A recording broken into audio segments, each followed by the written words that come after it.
Okay. And let me go ahead and introduce Donna Esposito. So Donna is a forest therapy guide and writer. She's originally from Pennsylvania, as all the best folks are. Donna was a geneticist with a bachelor's degree in molecular biology and a PhD in genetics from Cornell. She did research at the New York Department of Health, and she spent a dozen years running a DNA testing lab at the RPI Tech Park. So since 2004, Donna's focused on her interests in writing, historical research, and plants, especially ethnobotany. She trained to become a forest therapy guide certified by the Association of Nature and Forest Therapy Guides in 2024, and I can attest that that was a new experience for me and very fun. More than fun, just really enjoyable. She enjoys volunteering as a master composter and recycler with Cornell Cooperative Extension, learning from plants and striving for mindful consumption and ecologically conscious living. All right, so with that, we're going to see how the screen share works, and I'll keep admitting people. Okay. Oh, thank you so much, Sarah. So let me see how this works. And okay, can everybody see my screen? Okay. Yes. Oh, one other thing before you start, Donna, I'm gonna actually mute everybody, but you can unmute yourselves, and especially, I guess, at the end with questions, please do unmute yourselves. So as soon as I figure out how to do that, I will do that. All right. Thanks, Donna. Oh, thank you. Well, yeah, thanks, Sarah, and I think Joanne's on the call for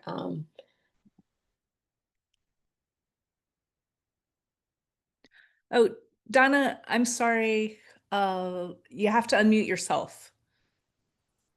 okay. Okay. One more Okay. time. All right.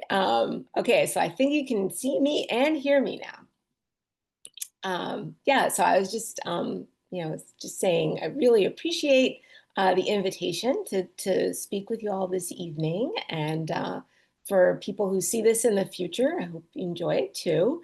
So I'm going to talk to you about the health benefits of nature tonight, coming from more of a scientific background, but I think we can all agree that we just know we feel better after we've spent time in nature.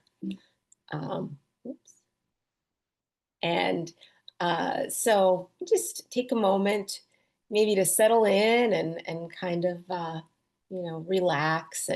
And this is a lovely view of Indian Kill Preserve up in Glenville. And so definitely recommend checking that out. And um, yeah, so we'll just get started. And I don't think I can see any chat. If you do have questions and want to unmute, that's fine, but there'll be a chance afterwards as well.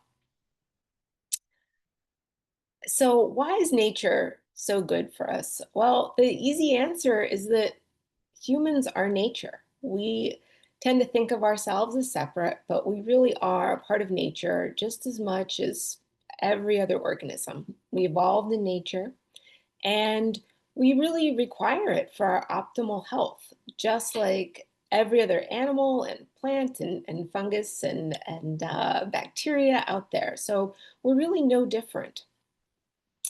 And I'm going to talk to you about why that's so, and but how did we kind of go awry here? So the problem is that our modern life is nothing like what humans evolved to thrive in. And this has especially been in the past, well, the past 100 years now. Things have changed very, very rapidly for us as a species. So going back to as recently as the 1980s, though, in Japan, physicians began to really notice an increase in stress and lifestyle-related diseases in their population. And this really correlated with a change in the population in Japan, with people moving from rural locations into the cities, moving from uh, jobs that had them working outside to moving indoors into office buildings and factories. And it was really, they noticed that this was correlated with a loss of time in nature and a connection to nature. And so this led to the practice of Shinrin Yoku, which translated from the Japanese is forest bathing. And this was developed as a health intervention to combat this change and loss of nature amongst the population. And so in the past 40 years, there's been a tremendous amount of research into the health benefits of time in nature, and in Japan, it's really an accepted practice. There are 65 forest therapy bases in Japan that people will go to regularly, will get prescriptions from their healthcare providers to go to. And they're continuously doing research. And in fact, there's health monitoring at these forest therapy bases in terms of checking vitals before and after. And so it's really an immediate way for the person experiencing it to see the positive effect. And so here's a lovely view of Central Park. This is right behind the Sustainable Living Center and the tennis courts. And that's right in our own backyard if you live in Schenectady, and it's pretty much literally in some people's backyards right in the middle of the city. So you'll just kind of see these scenes interspersed because who wants to see pages of words all the time? So nature affects our physical health and our mental health. And I'll just say that this is really a false distinction between physical and mental health. It's just health, and we tend to break them up into two separate categories, but that's not really the case. And whatever's affecting our physical health is affecting our mental health, and vice versa. So, but we'll start off talking about the more of the physiological effects. And there have really been decades of research now that show a positive impact of time in nature on our cardiovascular system, inflammation and stress response, and our immune systems. And the research is pretty impressive. These are peer-reviewed, evidence-based scientific studies that show reproducible, measurable benefits. And frankly, in a lot of cases, these rival or surpass the benefits seen from pharmaceutical products. And I think if nature was something invented by the pharmaceutical industry, we'd be seeing advertisements for it constantly every time we turn on the TV or opened our internet browsers, and there'd be something selling us nature. But fortunately, nature is free for everybody, and it's the best thing out there for our health. And I think you'll, if you don't already agree, I think you will soon. So I'll talk a little bit about the different effects on our health system. So the cardiovascular effects are pretty pronounced. Time in nature definitely decreases blood pressure, and a level comparable to antihypertensive agents that you might get a prescription from your doctor for. And these work by reducing stress hormones. The time in nature reduces stress hormones and also inhibits the renin-angiotensin system. So I won't go into all the biological details of those, but these are effects that have been studied extensively. And it also lowers heart rate, and it increases heart rate variability. And that's something that you hear about a little less often than heart rate and blood pressure. But this is heart rate variability is a kind of a marker of adaptability or resiliency. This is how easily your heart rate is either to go up high when it needs to, and then go back down to a calm state. And so the more variable your heart rate is, the better. Um, so for instance, if you had if let's say you ran up a flight of steps, your heart's going to be pounding, maybe, but then it goes back down to its resting rate quickly. That's high variability, and that's a good thing. If you do go up those steps and then 20 minutes later your heart rate's still elevated, that's not great. So it's really nice that just being in nature can improve that as well. The biggest effect is possibly on our stress response. And of course, all of these effects are interconnected. So it's really not even accurate to separate things into cardiovascular stress and the other components that I'll talk about, because everything is all inside our body and it's all connected.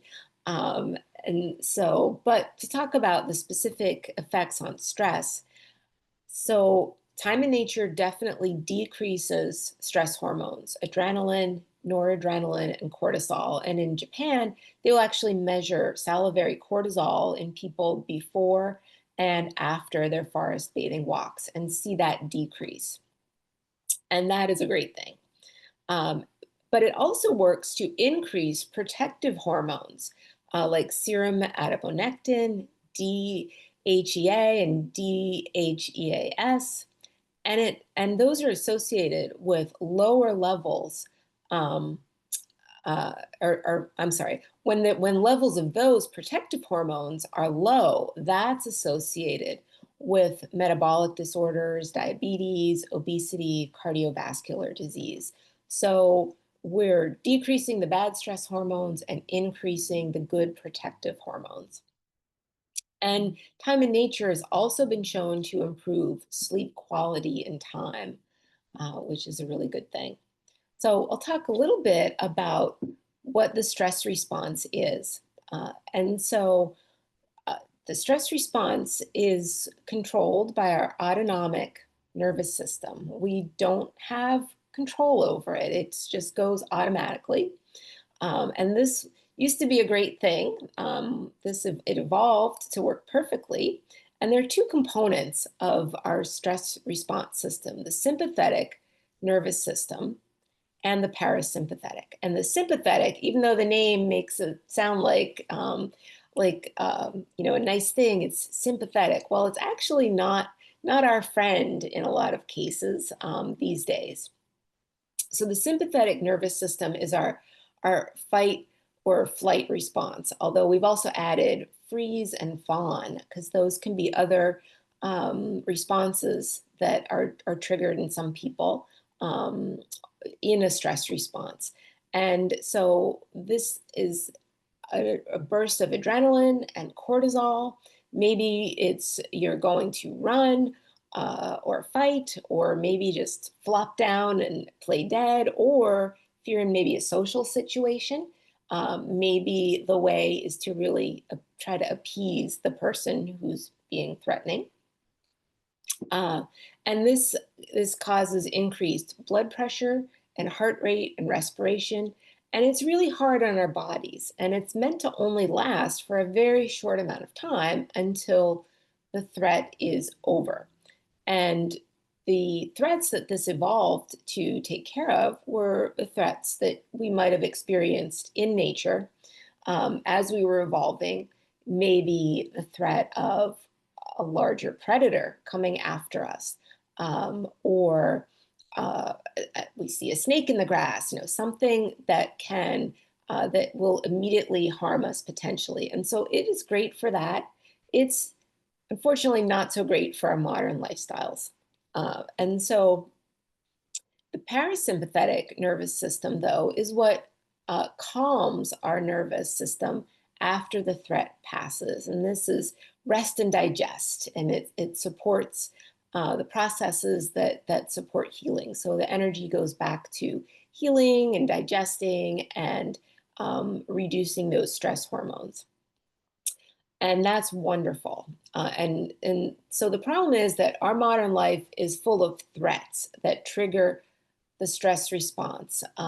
And as I said, it evolved to do exactly what it does, but it didn't, we couldn't anticipate what was going to be a stress. And now, if our,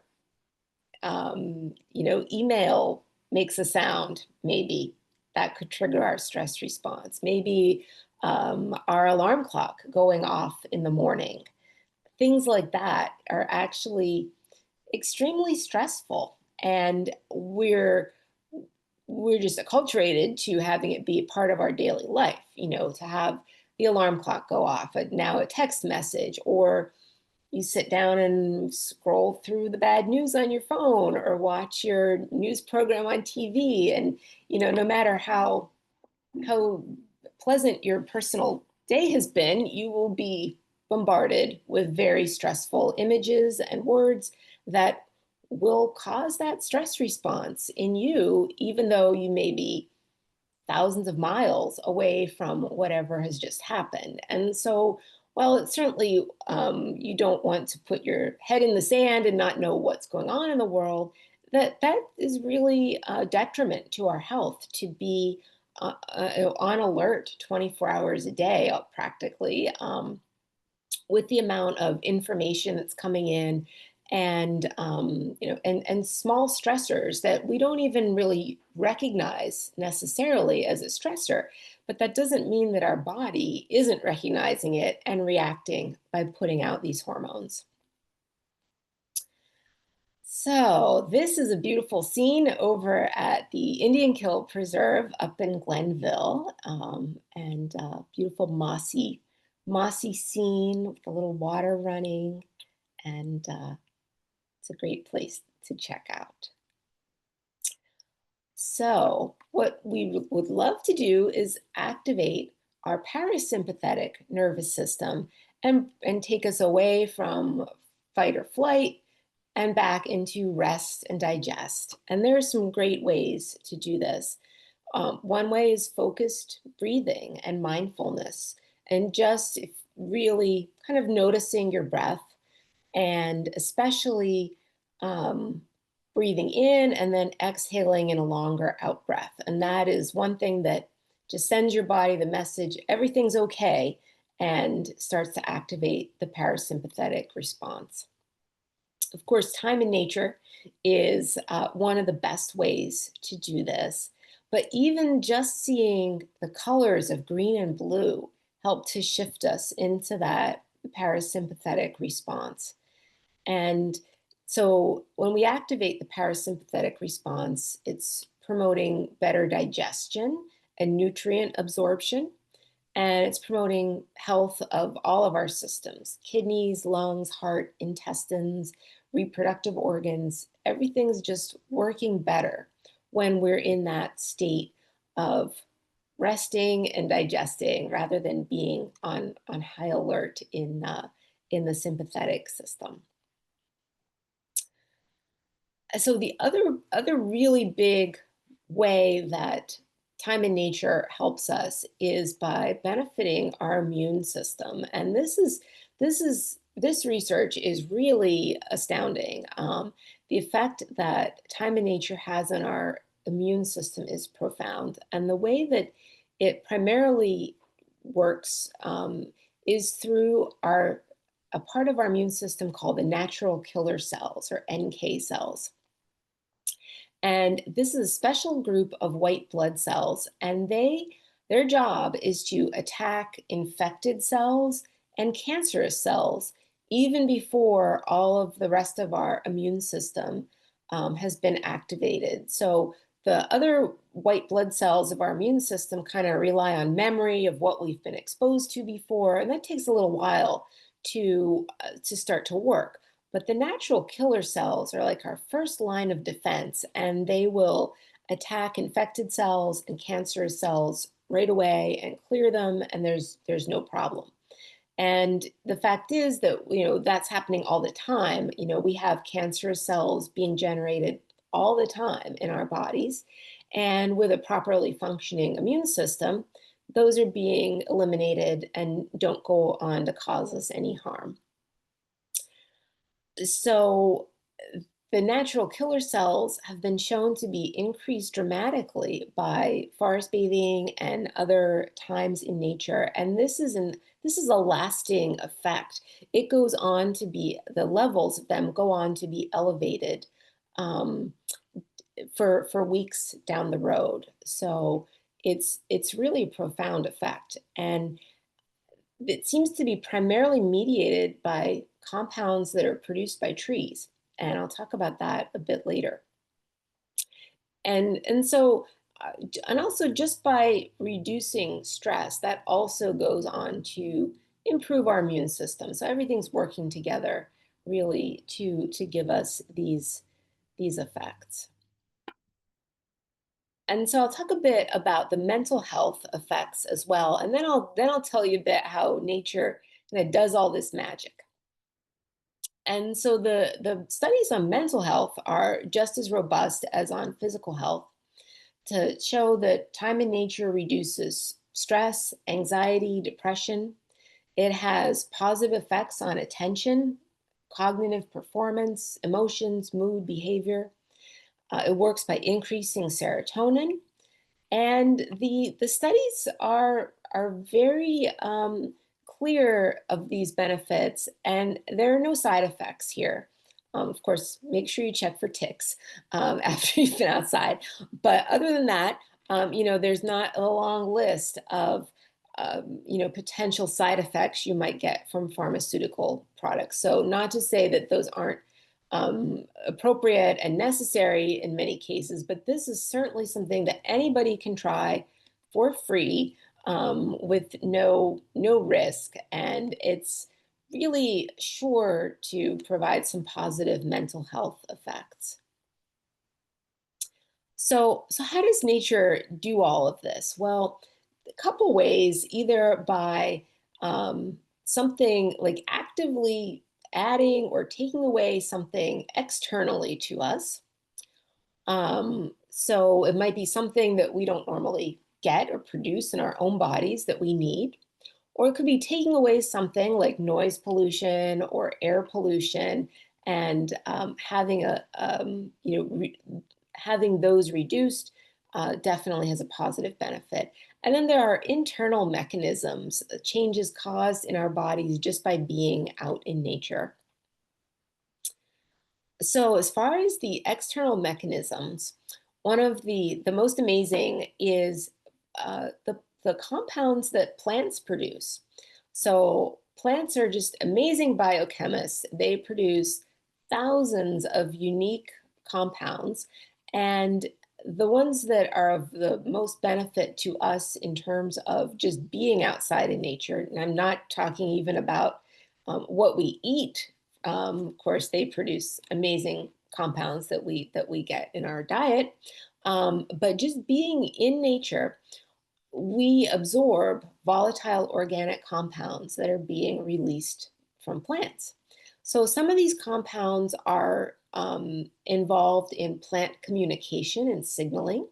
So basically, plants are talking to each other um, through the air by releasing compounds. So one tree may be under attack and release a compound, and nearby trees will pick up that compound and mount a an attack against whatever the first tree is being eaten by. So the plants are talking to each other, and we're a beneficiary of their communication. And some of these chemicals have been called phytoncides, and they're especially for plant defense. And they have antimicrobial activities and insecticidal activities. And these are just amazing compounds. Some of them would be isoprene, and then terpenes like limonene and pinene. And some of these we can smell, and some of them we can't. Some we get their benefits by inhaling them, but some of them we're actually absorbing through our skin. And that's also kind of where the idea, the Shinrin Yoku, the forest bathing, comes from. So we're not bathing in water, we're bathing in the atmosphere of the forest, of the natural area, and surrounding ourselves and taking into ourselves all of these beneficial compounds. So when you go into the forest, if it's especially if it's a conifer forest, maybe you're smelling pine or cedar, cypress, these really wonderful aromatic compounds that, of course, all of these plants have been used medicinally by different cultures, including the Native American cultures right here, for many, many thousands of years. And so it's no surprise that they have medicinal compounds that now have been, medicinal activities that have been verified in the laboratory. So certainly humans have known what we were doing with medicinal plants for many, many, many millennia, and it's really good medicine to go back to. But just the ability of to be getting the benefits just by inhaling or absorbing these things from our through our skin is just amazing. And in the laboratory, scientists have shown that these compounds increase the activity of the natural killer cells in the laboratory, in vivo and in vitro, and decrease production of stress hormones. So we're really seeing the scientific research being done in people as well as in the laboratory, backing that up. So um, so we know that it works on many different levels. And here's a beautiful, serene place to spend some time. And this is actually in downtown Schenectady in Vale Cemetery, connected to Vale Park. It's all continuous. And this is the Green Burial Site.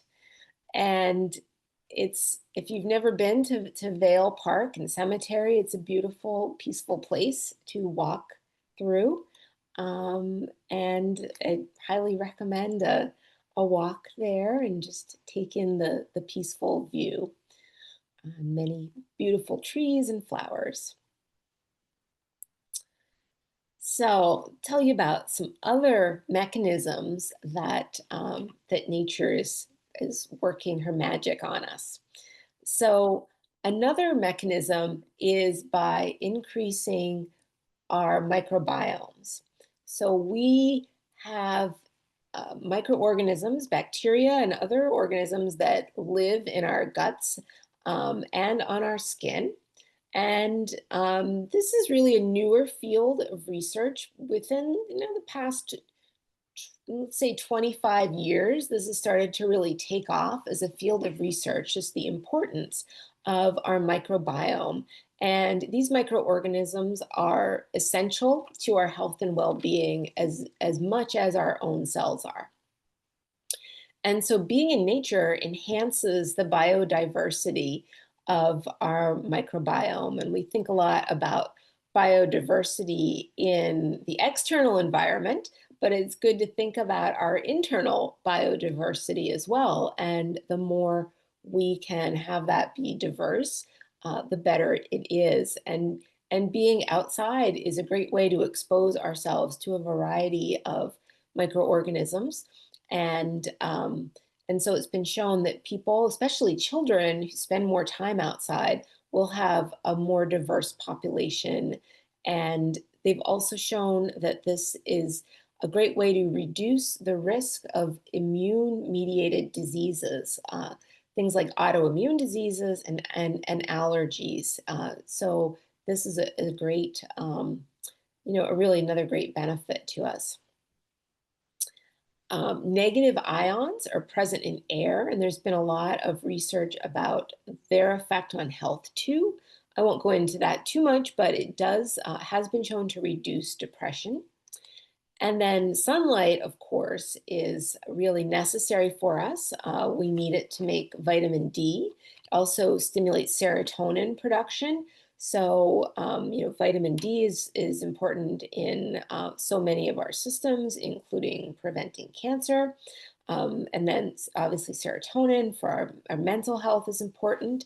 So, with proper sunscreen, sunlight is really another important component that we need in our life pretty much daily, which can be difficult where we live here in the Northeast. And then natural sounds are another way that nature really can improve our health. And so the sound of water, running water, a gentle stream, the waves of the ocean, I think everybody loves that sound. I don't know anybody who doesn't like the sound of running water. And then bird song, again, something I think everybody enjoys hearing birds singing. And those sounds activate our parasympathetic nervous system. So again, just very, very soothing. So that's just a great way to shift us into that relaxation and rest and digest mode. And so then there's also other ideas about how how nature influences, particularly our mental health, which of course affects our physical health. And these are kind of um, ways that are more on the psychological spectrum. And I'll tell you a bit about these. And so one is called the biophilia hypothesis, and this was proposed by the very famous biologist E.O. Wilson. And it's simply that Homo sapiens, humans, our species, evolved in nature just like every other species. And we have a literal need, a biological need to have a connection with nature. And I think anybody, knows that young children, especially, are just immediately drawn to nature and animals. And I think we all start out really loving all aspects of nature and feeling very comfortable in nature. And that just stems from a biological need because the shift that we've had away from being outside most of the day or even night has been pretty recent in our evolution. And then another idea is the stress reduction theory. And this was proposed by a psychologist named Roger Ulrich. And he was the person who, I'm sure you've heard of this study, I think it was way back in the 80s, study of people in the hospital recovering from surgeries, and found that people with a window, a view outside, or even people who could just see a picture of nature recovered better than patients who are just looking at a blank wall or the TV, news on the TV or whatever. So that's kind of a pretty famous study that's really just been borne out over the subsequent years. And so the idea here is that just natural environments promote a recovery from stress, and that our built environment is just more stimulating and stressful than a natural environment. And I think we can all agree that that's only increased from like when he initially proposed this back in the 80s. We didn't imagine that most of us would have a little computer that we keep with us 24 hours a day that might go off at any moment telling us something stressful. So it's definitely something that we need to take a look at. So, and this would be happening again due to those physiological effects uh, of stimulating the parasympathetic nervous system response.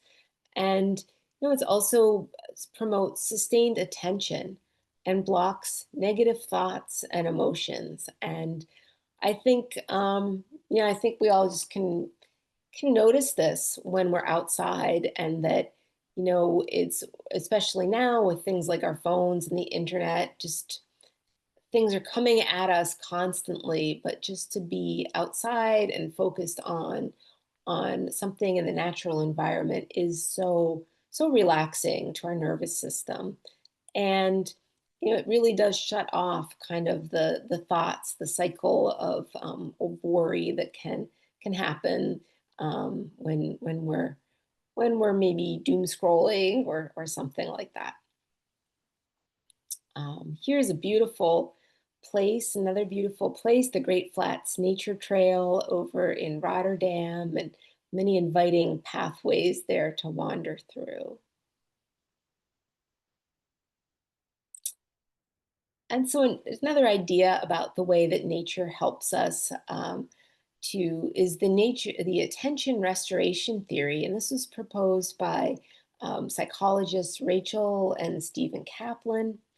And basically, the idea is that it allows the prefrontal cortex of our brain, which is just overstimulated by everything in the modern world, to rest and replenish. And it kind of takes us through four cognitive states to restore us, and gives us a clearer head, or restores concentration, helps us to recover from mental fatigue. It promotes a soft fascination or interest. So without requiring effort, we don't need to be, studying something intently, but we can watch the waves on the ocean. We can watch the leaves swaying in the trees, and it's interesting and fascinating to our brains, but very calming. And then it promotes a state of just reflection and restoration. And here's another beautiful path at the Great Flats Nature Trail through the wetlands there. And then another idea is the perceptual fluency theory. And this is just the idea that elements of our natural environment are easier for our visual systems to process. It's just what they evolved to process. And natural features tend to have repeating patterns like fractals that repeat on different scales. And the brain has an easier time of just making sense of this input, as opposed to a computer screen where maybe five or six things are happening on it, and ads popping up and things are scrolling by. And so our cognitive load is just less in a natural environment. And that can explain why people just have that feeling of feeling more refreshed after being in nature. And just as an example, just looking at flowers.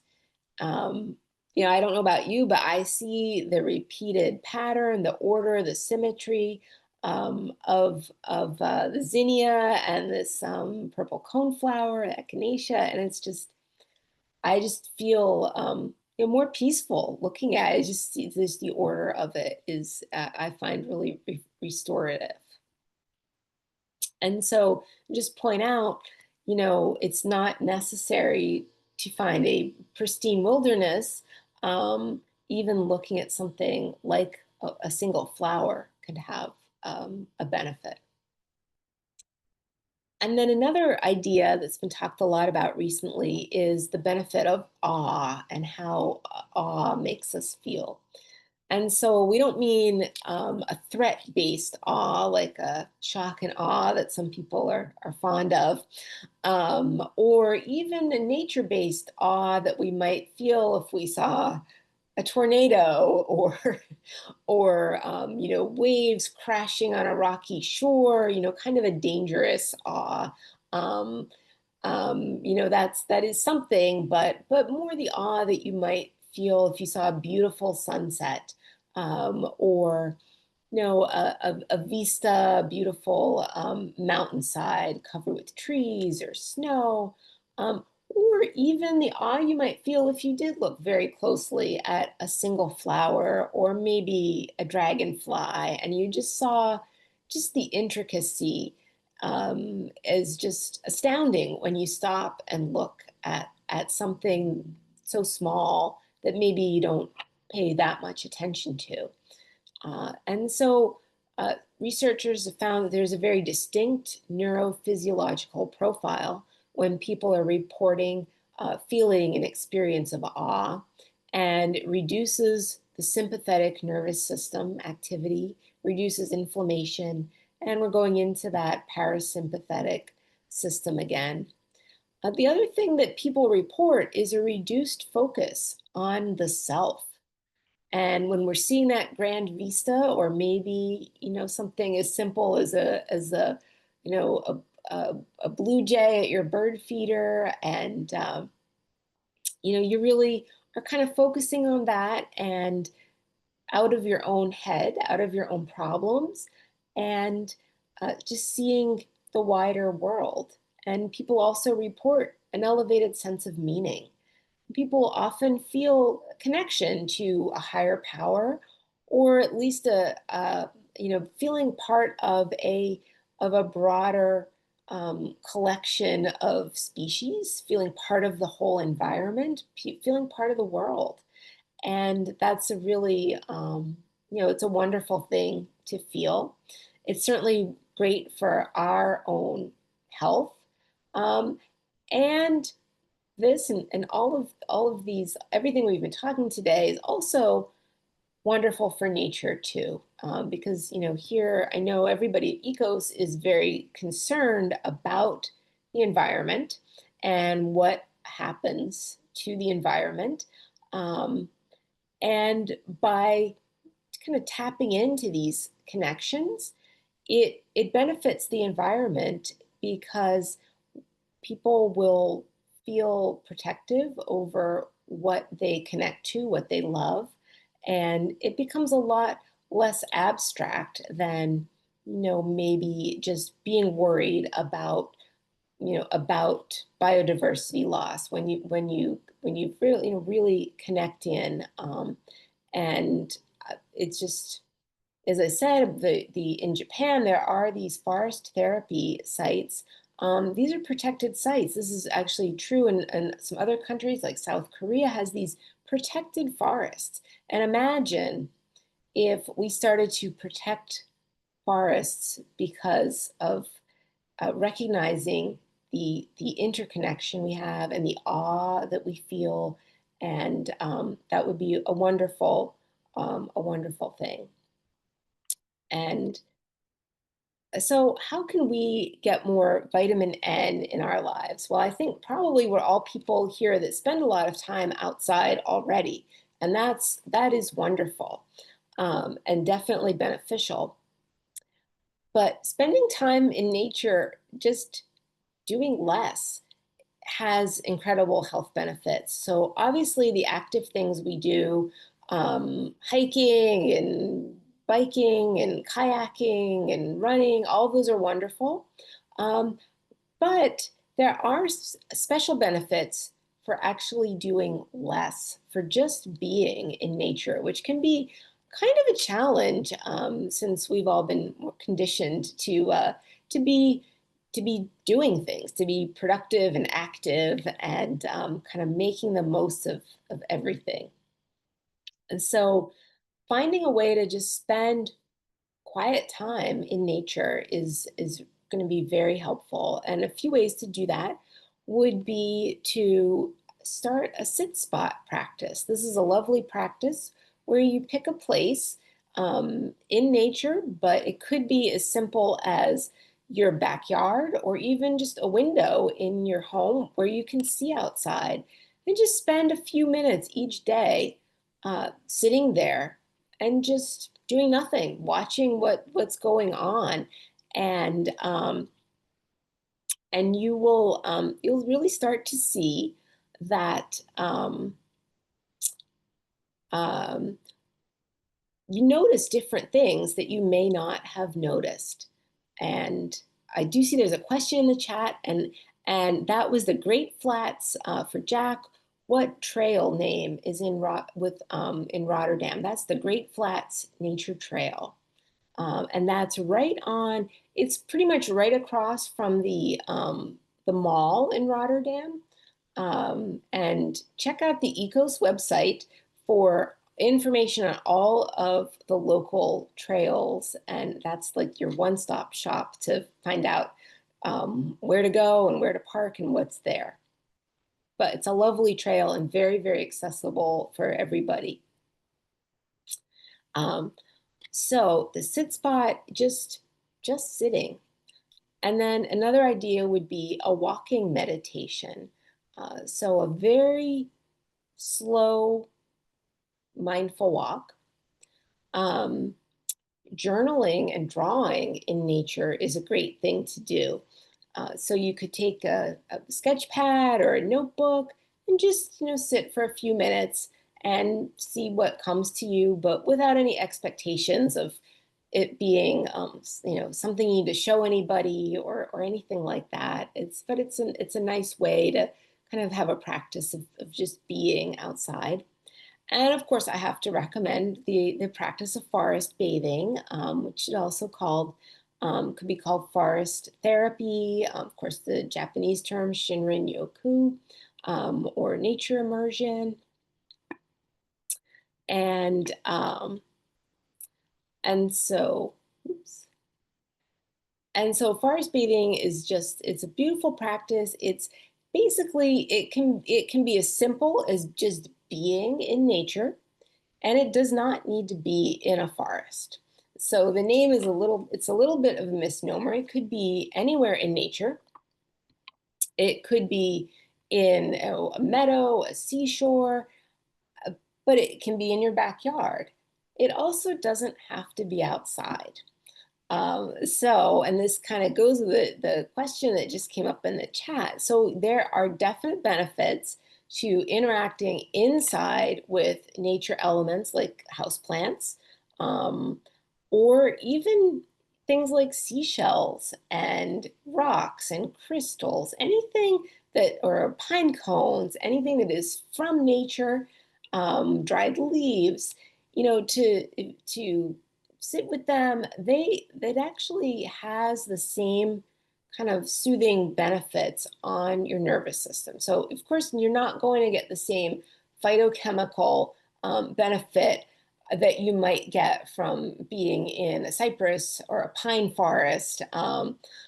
But your houseplants, they are putting out um, chemicals as well, and they also are taking in things like air pollution. So houseplants are definitely a great thing and of benefit, especially if you're interacting with them and just taking some time to sit with them. And I have mine all over, and they're definitely. Especially nice in the winter here when we don't have too much green. It's especially nice to be able to see them. And so another thing about forest bathing is it's not for exercise. There's no goal. So it's not to hike to the top of a mountain. It's not to go a certain distance. It's not to get your heart rate up, although it probably will have a beneficial effect on your heart rate. Um, and it's accessible to people of all ages and all abilities, including those people who aren't usually comfortable in nature. And the real key here is that it's based on connecting us to our physical senses, our sense of sight and hearing and touch and smell and taste, which we probably don't often do when we're out in nature. And especially if we're doing something pretty active, we're moving along fast, but it's a way to really slow down and feel exactly what's happening in our bodies through our senses. And there are other senses besides the ones we are most familiar with, including our heart sense, which our heart is actually a sensing organ. And that is usually a part of forest bathing as well as tapping into that heart sense that we have. And this can be done as a guided practice with a forest therapy guide, or it can be done. There are a number of very good books that describe it. It can be done as a solo practice, and if you're doing it with a guide, they will probably offer you a series of invitations, little activities that are, you know, mindful and in some cases bordering on play. And so for adults, it's a very different way of being in nature, and it's a really a lovely practice to give it a try and kind of help us remember how easily we interacted with nature as a child, and we're experiencing it with all our senses. There was nothing as kids that we didn't want to touch and maybe taste and feel and smell and climb on, and so it's really kind of bringing us back to what we knew all along. So I'm gonna go. This is bringing us to the close of what I've got. I have a bunch of references. I'm not going to stay on here, but I'll just say if anybody is really into the science, feel free to email me, Donna at heartleaf.earth, and I'm happy to send you references if you really want to dig into the scientific end of things. So I'll just stop here, and I think I can stop sharing the screen, and just want to thank you so much for being here this evening. And any other questions beyond what's come up with in the chat, I'm really happy to try to answer them. Thank you, Donna. That was just really fascinating. So, yeah, I'd encourage anybody to either video or unmute yourself. And I know I have a few comments too, but let me see if anybody else has any questions. I especially loved all the immune system responses and benefits, and the fact that this just isn't a hunch that people have, that it really is so well supported. It really is. Like I was very impressed by the data that's out there. And like I said, if this were a drug that could be sold to people, Absolutely. you'd be hearing about it a lot. So I plan to send the link to this after it's recorded to, he was my committee chair, and he studies children and their contact with nature all over the world, and through time, like how they've had less and less and so forth. And he's started it's called the Natural Learning Initiative at NC State, North Carolina State University. And I think they would really enjoy all the points that you made. Oh, thank you. I bet we'll talk about this later, but I wouldn't be surprised if I ended up looking at some of his research in the course of preparing a Yeah, I've talk. actually written many books. And just one quick little example that you may like is his name is Robin Moore. And way back, late 60s, early 70s in Berkeley, he has a study. It was called The Environmental Yard. And basically, they did all the research, the behavior mapping first of a typical playground in the 1970s, the kind where teachers just want you to go out and kill yourselves on the asphalt and they're bland and they're, not very stimulating, and boys play separately from girls. So they did the behavior mapping. They recorded how children did in school, how many fights there were, injuries, things like that. And then the parents came in, and with the children, they redesigned the whole thing. They put in wetlands and completely created this environmental yard, and then did all the studies again. And it was really striking, like that genders played together. Instead of boys playing ball and girls watching, they did better academically, fewer fights, all those things. So if you ever want to check out the environmental yard, look that up. That's wonderful. So any other comments and questions? Oh, Don, are Yeah, you saying something? I think you're I, muted. I have a comment, Lois. Um, there's been a whole bunch of studies about the amount of time that kids get to spend independently now versus 50 years ago or 60 years ago and so on. And I know that as a kid, I spent all of my time in the woods. Uh, Mostly by myself, but sometimes with other friends. And uh, my parents, bless them, were not fearful that, something terrible was going to happen to me in the woods.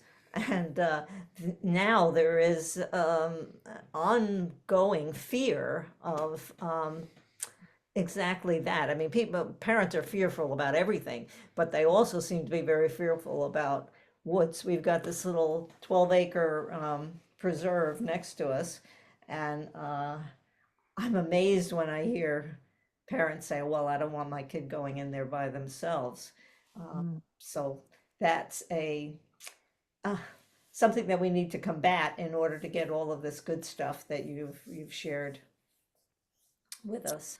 Yeah. Yeah, you're definitely right about that. Yeah, I too spent just so much time in the woods. There was a little park down the street from where I grew up, and I would be there, and of the kids from the neighborhood, we would go down. There was a creek, and there was never a thought of it being Yeah. unsafe. Um, Right. Right. Yeah. yeah, Yeah, so and that's very well documented by Last Child in the Woods by Bill McKibben. Mhm. Um, and that's another thing Robin Moore studied over decades, actually all over the world, is the loss of freedom for children, and also that it's not well founded. It's not like the world is a more dangerous place. It's just an image that people have. Right. Actually, cars are more responsible for injuries and deaths to children. So oh, sure. Yeah. So thank you very much. yeah. Thank you. Have you read The Lab Girl, which actually by Hope, I think her last name's like Jarin. I actually have not read that. That has been on my to read list for such a long time. As soon as it came out, and it somehow is still on the list. So I do need to read it, especially because my background was plant science. So Yeah, it's a good read. All right, anybody else have any other questions, comments? I just thought, one, thank you very much. That was a great presentation. Um, how our educational system with kids when they're growing up, especially if you look at, let's say, in Europe, where kids are always outside. They go outside every single day. It doesn't matter if it's raining, snowing, or whatever. They're always outside. And I think sometimes we are tending to try to push kids to be sitting in a classroom or, learning when they're very, very young, and they need to explore and they need to be outside. So it's just interesting, the different approaches, how we teach our youngsters. that's very true. Yep. Well, Well, I'm certainly grateful for all the work ECOS does. I said the website is just such a resource of all of the preserves in the area, and there's just so many. We're certainly blessed to have so many wonderful, accessible preserves, but even in downtown Schenectady, there's kind of no excuse for getting out there. yep, and our little connecting tots to nature is very popular on Wednesdays. And I That think is a lot of times wonderful. these children are teaching their adults, because they're so fascinated, the wonder of it all. And sometimes, they're teaching their grandmother to let go of this fear of them getting messy or bugs, things like that. So it's fun to watch. Yes, that is such a wonderful program and just wonderful work. All right. Well, this will be posted on the website before long, so feel free, everybody, to point your friends and teachers and preschool teachers, everybody else towards it. The next one will be October, I believe it's 16th, the third Thursday of the month, 7 o'clock, and it will be with one of our board members, Jason Dickey, also another great presenter, and it's about freshwater ecology, and Jason's love is mussels. So it's about mussels, and you'll learn tons. So thank you again, Donna. Oh, thank you so much. Thanks everyone for being here tonight, and Okay. enjoy the late summer and get outside. I'm Take going to go find a sitting spot. yes. All Yeah. right. Have a good night. Good night. Bye. you.